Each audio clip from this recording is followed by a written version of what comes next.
Bonjour à tous, aujourd'hui je vous fais une petite vidéo pour vous présenter mon matériel d'espace vert. Donc je m'en sers à titre perso et également à titre professionnel. Donc voilà, je vais vous faire un petit peu le tour. Là c'est bien sûr, il n'y a pas de sécateur, il n'y a pas de cisaille, c'est vraiment on va dire le basique pour faire quasiment les 80-90% de tout ce qu'on va vous demander à titre professionnel. Donc pour les plus petits jardins, je vais commencer, donc on va dire aller jusqu'à 1500 mètres carrés et encore honnêtement ça commence à faire beaucoup. Mais donc une tondeuse, donc elle est en mulching, donc c'est classique, hein, elle fait 60 cm de largeur de coupe.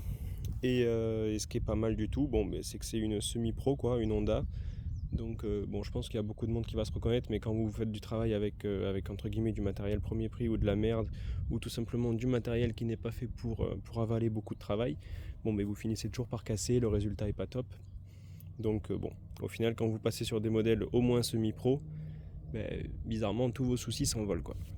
Donc voilà, bon alors je m'excuse, tout est pas très propre, c'est du matériel qui bosse, donc il mérite un bon coup de nettoyage, mais bon, ça fait le café.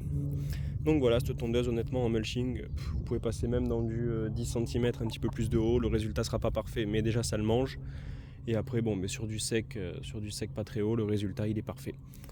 Ensuite, bon, la débroussailleuse, c'est une FS 410C. Donc franchement, c'est le top du top. Ça a été mon premier vrai matos de pro, voire semi-pro. Et franchement, ça doit faire quoi, 3 saisons que je l'ai. C'était déjà une débroussailleuse d'occasion que j'avais achetée. Donc elle avait déjà travaillé avant, mais c'est increvable.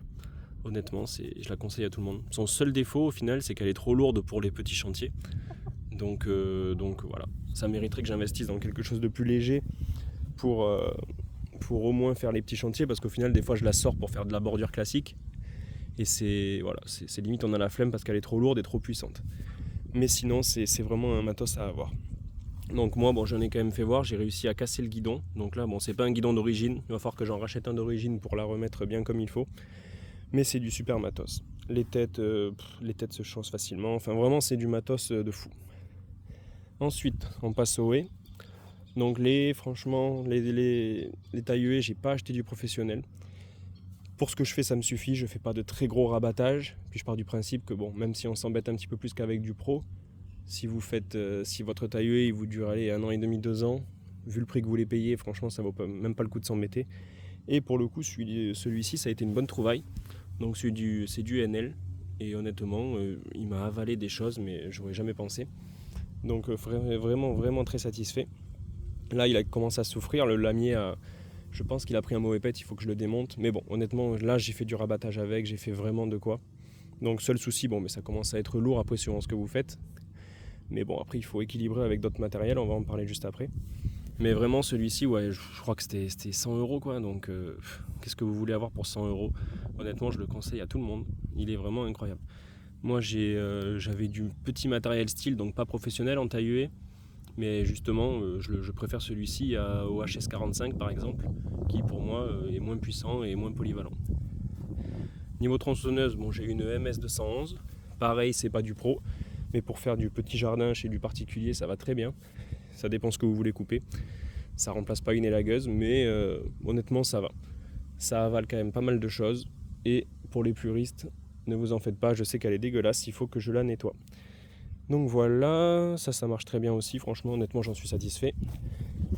Et pour les haies, bon, je commençais vraiment à fatiguer. Et puis des fois, en fait, suivant les chantiers que vous n'avez même pas besoin de sortir le gros taille haie. Ça va être de la petite taille, aller façonner quelque chose en boule. Donc honnêtement, il me manquait une perche et j'avais pas envie de thermique. Donc je suis parti sur du DeWalt. Pourquoi du DeWalt? Donc en fait, j'avais été un petit peu voir les avis sur internet et elle n'est pas hyper bien recommandée parce que bon, c'est vrai qu'elle a un problème d'équilibrage. Elle n'est pas hyper bien équilibrée. Mais moi, en fait, j'ai d'autres outils en DeWalt. Donc j'ai déjà un chargeur et j'ai toute une série de batteries. Donc moi je tourne avec 4 batteries, ça me permet de tourner, bon pas une journée parce qu'on ne fait pas que ça, mais franchement je suis jamais en rate de batterie, quoi.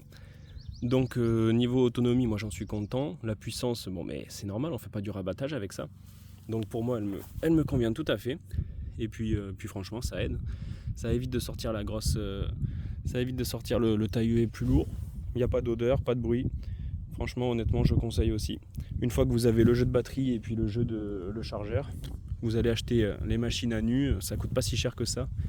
Et ça vous sauve vraiment. Donc moi l'électrique je vais m'y mettre de plus en plus. Donc voilà, faut partir sur du... bon, la gamme Stihl c'est très bien, la gamme AP de chez Stihl. Bien sûr c'est cher.